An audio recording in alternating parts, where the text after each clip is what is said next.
What's up, guys? This is Yash. This is Yash, not that. This entire video is going to be about boarding the hype train. In this video, I'm going to talk about the top 5 things that are going to come out in 2016 and they have really fascinated me. Now, keep in mind the top 5 things coming out in 2016. So don't go and watch this video in 2017 or something. Like that will make no point basically. So let's get started. We'll be going from bottom to the top. And the thing on the bottom, on the 5th position, is the Samsung Galaxy S7. Now this thing is coming out right on the 21st of February 2016, which is just around the corner at this moment.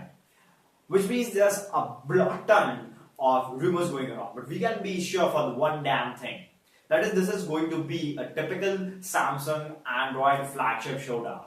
So we can expect it to have the Snapdragon 820 inside it. We can expect it to have at least 4 gigs of RAM. In fact, there are rumors that it may have a 25 megapixel IMX300 sensor that Sony is using in its Z5 Premium. So it's going to be pretty good at the camera department. The thing is, this is Samsung. So they are going to have some tricks up their sleeve. Now this can be as simple as throwing in a USB Type-C connector or maybe bringing back the SD card support, or this can be something as kick-ass as having a pressure-sensitive display just like the iPhone 6s, which I personally believe should become a norm in all smartphones pretty soon. Now the 4th position is the iPhone itself. Now we all are expecting the iPhone 7, but according to the rumors, there's going to be a smaller sibling to it, the iPhone 5 SE.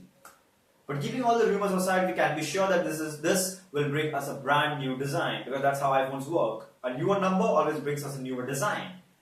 But along with that, rumors suggest that it will also lose the headphone port in favor of a bigger battery. It will be water repellent and it may support wireless charging, which is something that gets me seriously excited. Now the 3rd thing on our list is the next Nexus. Presumably the Nexus 7. Now presumably I'm saying because Nexuses generally come out in the Q3 of any given year, which is pretty far at this point. So far in fact that we cannot be sure what it will be named, who will manufacture it, or what will be the precise launch dates of this given mobile. But one thing is for sure, that it will be a dual package, like all the time. A new Nexus phone and a new Android, presumably the Android N. Now along with that, it may happen like 2015, we may get 2 Nexus phones. But one more thing is for sure, that the Nexus 6P and the Nexus 5X were one of the best Android phones that came out in 2015. And as a result of which, our expectations from Google has become seriously high. Now the next and the 2nd thing on our list is the iPad Air 3.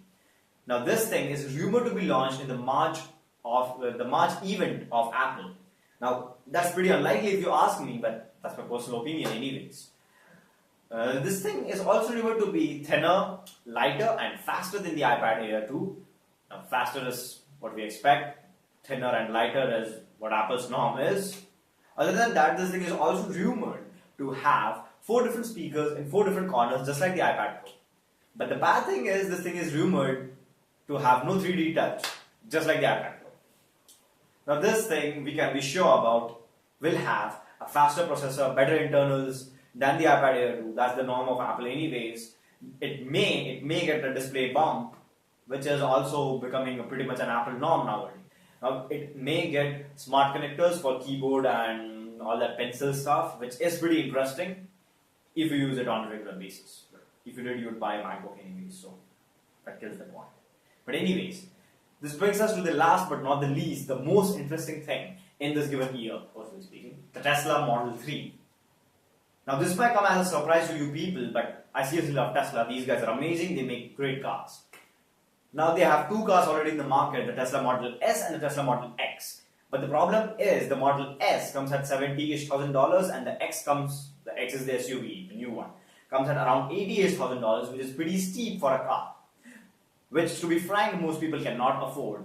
And this is a problem. This is a major factor that Tesla, as well as almost all the electric car manufacturers, need to tackle. The affordability of your car will determine if the masses are going to use it or not. That's how simple it is. That's no gibberish. That's no rocket science, I believe. So this is what the Tesla Model 3 tries to achieve. It is supposedly priced around at $30,000, which is somewhat more reasonable, somewhat more affordable for most people. So guys, if you find this video interesting, hit the like button. If you didn't find it interesting, hit the dislike button. If you want to see more such stuff coming around, hit the subscribe. Thanks for watching, and I'll see you in the next one.